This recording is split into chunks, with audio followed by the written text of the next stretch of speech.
This is the Global Podcast Network, where executives and professionals connect, share, and inspire. Stay tuned for the conversations that drive success.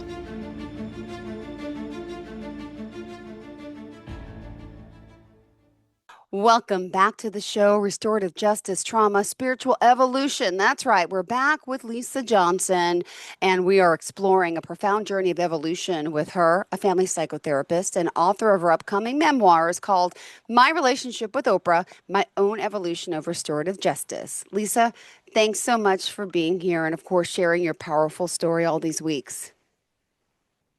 Sure, thank you. I'm glad to see you today. Yeah, same here. Hope you enjoyed your Thanksgiving as well. And I know today we're going to start off with the Yeah, legacy of fear, the call to attention. So you began writing your memoirs back in 2013, right?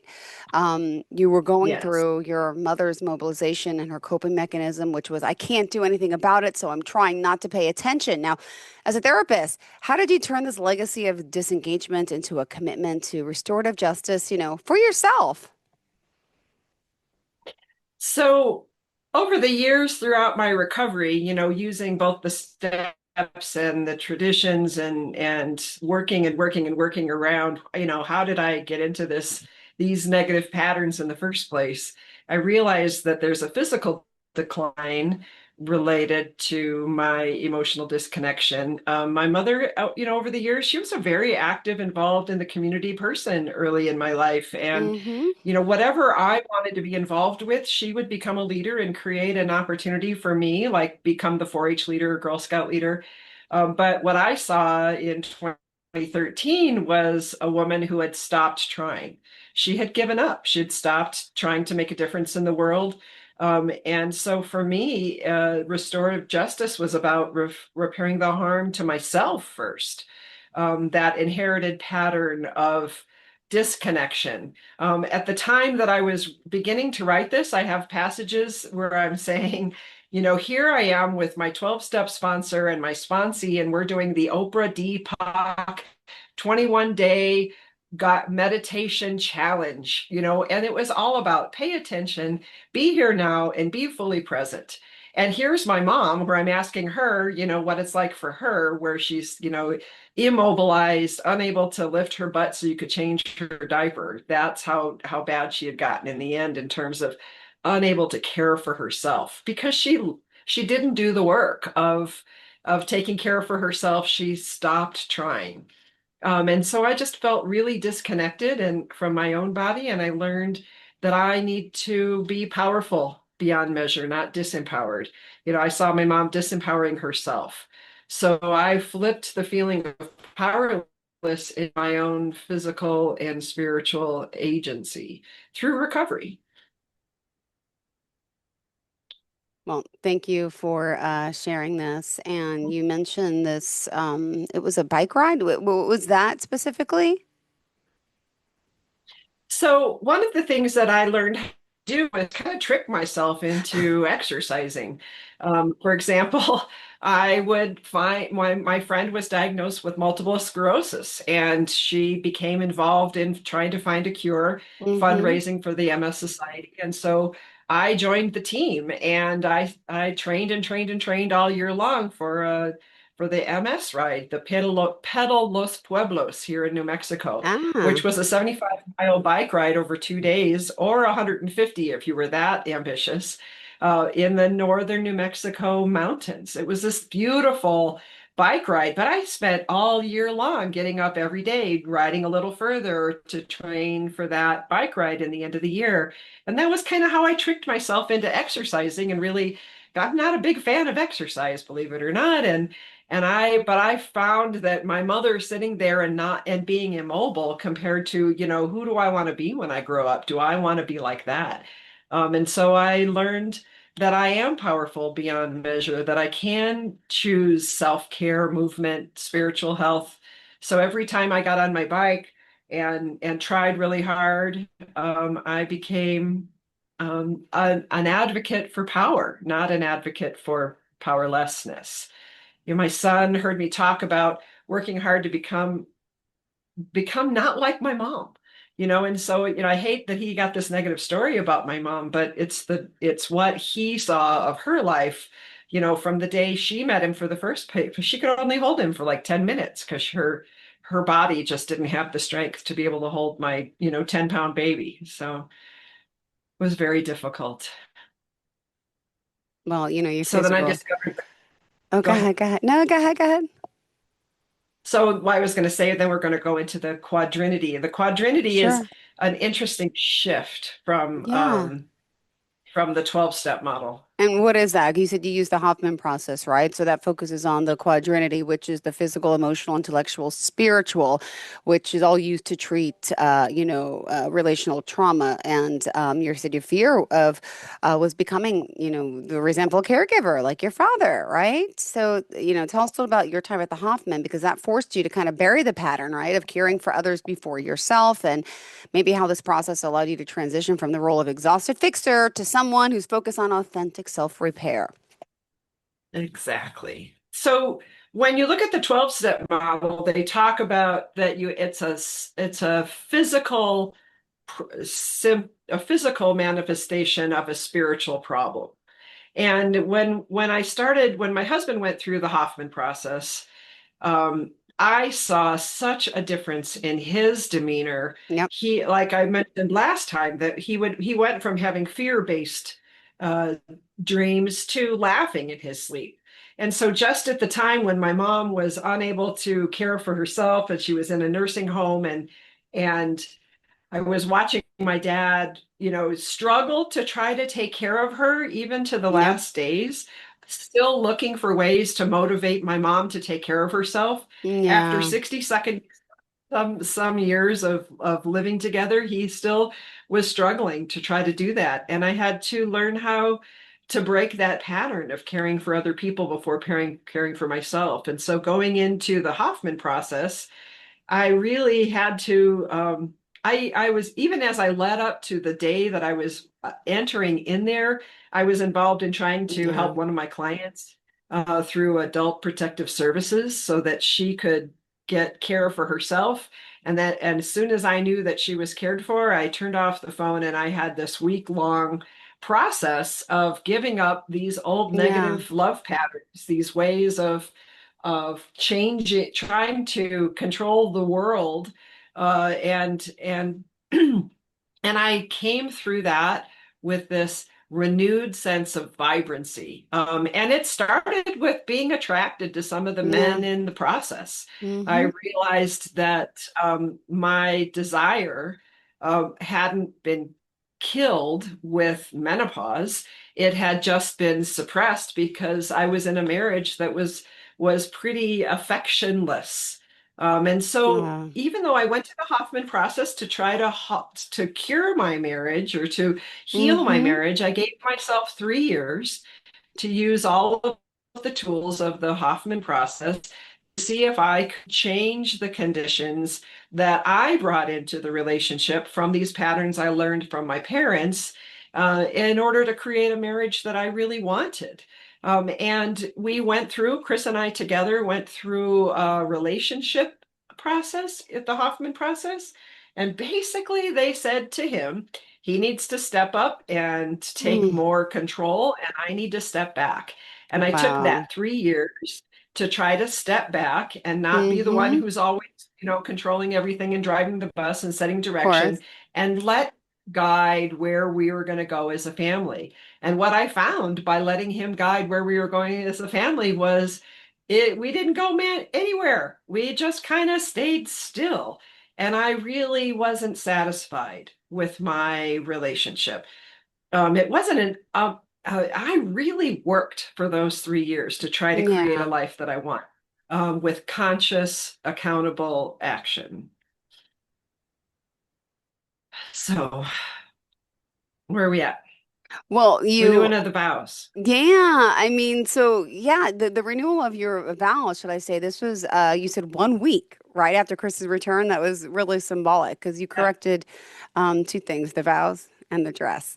The dress required taking out large panels of fabric that were added because at that time you were a size 24 to 26 at your first wedding. And I know you had to work with your girlfriends to restore it to the size it was originally ordered in. What did that physically, represent to you, this whole act? So one of the things that I found was that I was reclaiming my body, I was reclaiming my Yeah. dignity. I was letting go of that feeling of betrayal that the dress didn't come in the size when I originally ordered it in the 80s. Hmm. I had my friends there to help me to remove the panels and bring the dress to what it was meant to be. It was a very symbolic of my recovery. I had released all that weight, 125 pounds I was Wow. maintaining for 20 something years.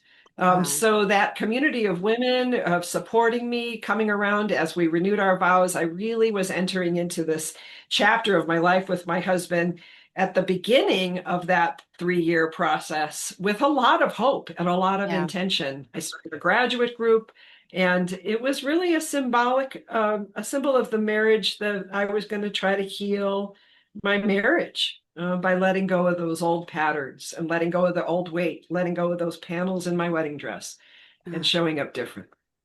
And you said you were altering the symbol of your marriage to really match your healed self. So amazing. Mhm. Now, the behavioral Yeah. betrayal and disconnecting of addiction. So, really, a major setback you had was your inability to maintain sobriety after Hoffman, you say. And particularly, this was around your sister. So, you called smoking cannabis a tool, sorry, for isolation, dressed up as a tool for connection, leading to the ultimate regret of being, too stoned to join a family conversation. And as a psychotherapist, let me ask, how did this behavioral betrayal inform your understanding of addiction and then the whole recovery process? One of the things I realized as I was moving through my recovery process and facing this pattern with my sisters, as I came out of the Hoffman process the first time, I realized that a lot that I had developed an attachment to one of my sisters that she never really signed up for, one of my middle sisters. And for me, cannabis was the way that I connected with that sister. And I really thought, I really truly believed that I didn't know how to connect with her without it. Hmm. And so in the next few years, whenever my sisters would get together for our, as my parents were dying, we decided to do an annual sisters weekend. And I became increasingly concerned about my relationship with addiction and my relationship with my sisters. Yeah. And so I tried to ask them if we could spend time together with none of us using any of the substances that I was addicted to or struggling with. Yeah. And that basically is what ended the relationship with my middle sisters. Not Edie, because that was never an issue for us. That's the one She, that you were going to see the and one you're that I'm so the close with. closest. Okay. Yes, I'm Hmm. still close with. But the other sisters, it became a point of contention. It was not something that they were willing to do in order to spend time with me. They weren't willing. Well, one sister was for a period of time, but they weren't willing to really, face this, Yeah. how it is a dynamic in our relationship. So I had to release that connection with substances from the relationship with my sisters.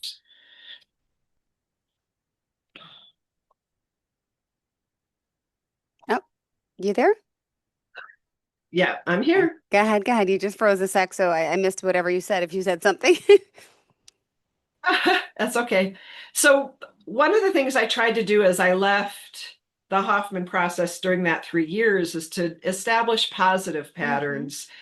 The ones that I learned from my mother, the things Yeah. about, like I was saying earlier, I started a graduate group of Hoffman grads, just like my mom would start the 4-H group if I wanted to be in Hoffman Yeah. in 4-H. I started taking some of those positive patterns that I learned from my mother about how to create community and really start recognizing that I can lead from a place of health, Sure. not from a place of caregiving and Yeah. obligation.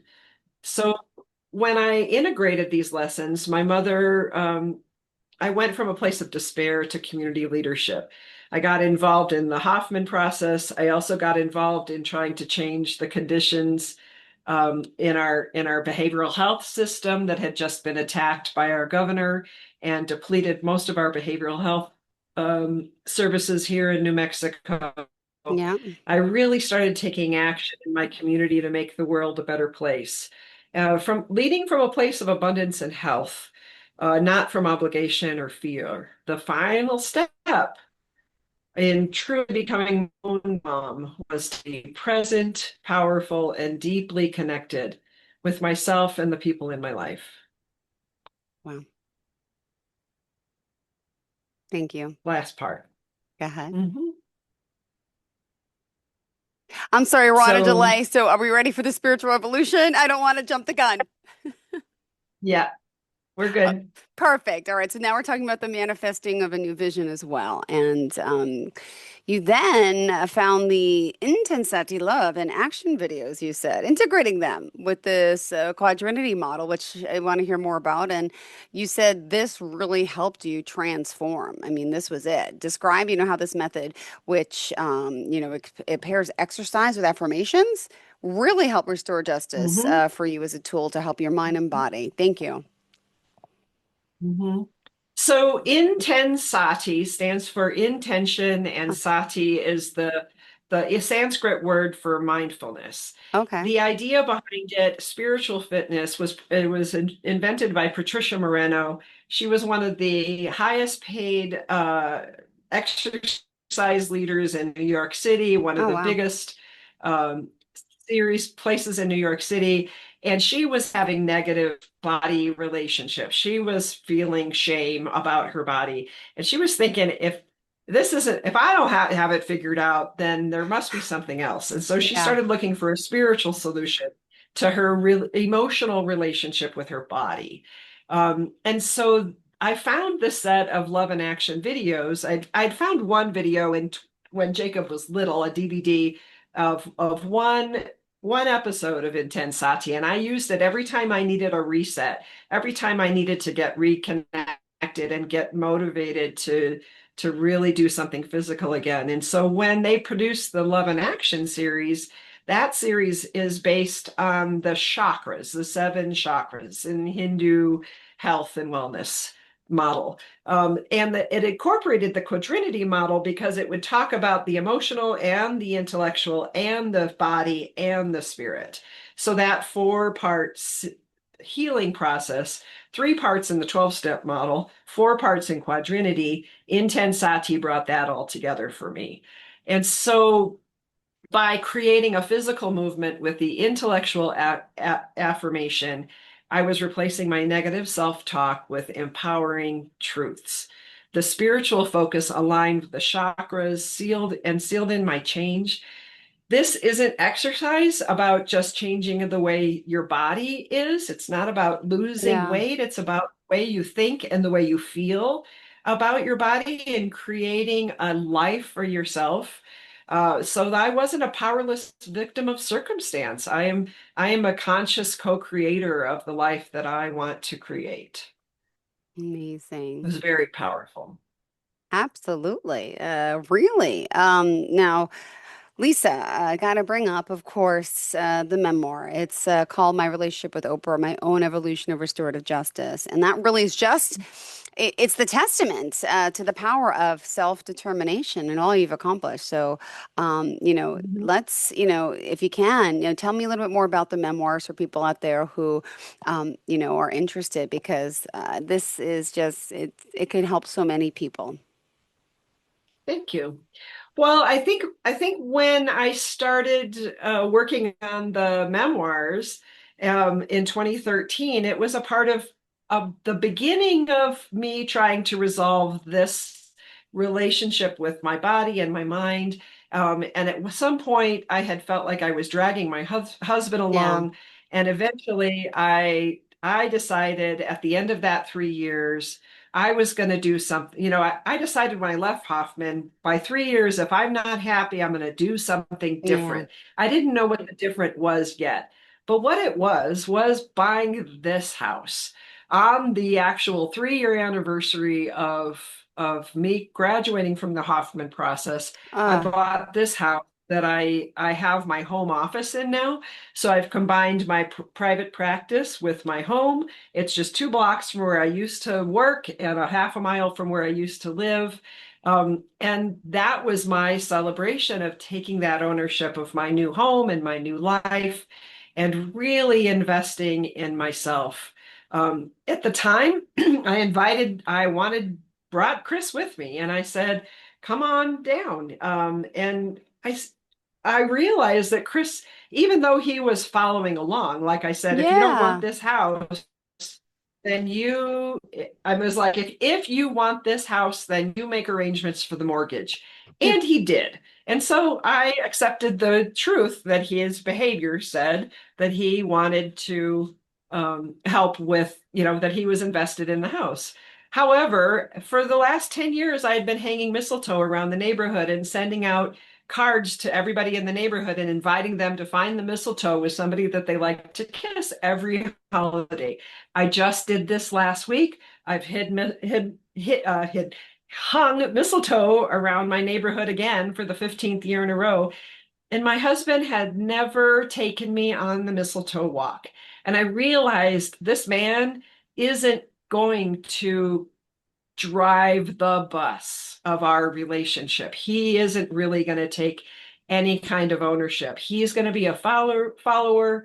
And I was really tired of dragging him along, as my therapist used to call it. And so I moved forward on my path, realizing that I could create my own happiness. And about a year later, we separated. But we'll talk about that year because that is the year that I had to face. I used that Love in Action series to prepare myself for testifying in the murder trial. But we're going to talk about that one in the next episode when I got to testify got to testify in the murder Yeah. trial Yeah. against the second guy who had assaulted me in 1980. Oh, And we're going to talk about that one next time. all right. Thank you so much. Pleasure having you here. That's Great it for seeing you today. as always. And how can we reach out to you? So you can visit my website, myrelationshipwithoprah.com, for the other episodes of this podcast. And if you want to reach out to me for counseling, it's lisajohnsonlmft.com, L as in licensed, M as in marriage, F as in family, and T as in therapist. All right. Thank you so much. And looking forward to speaking with you next time. Have a fantastic day. Thank you, Lisa. Bye-bye.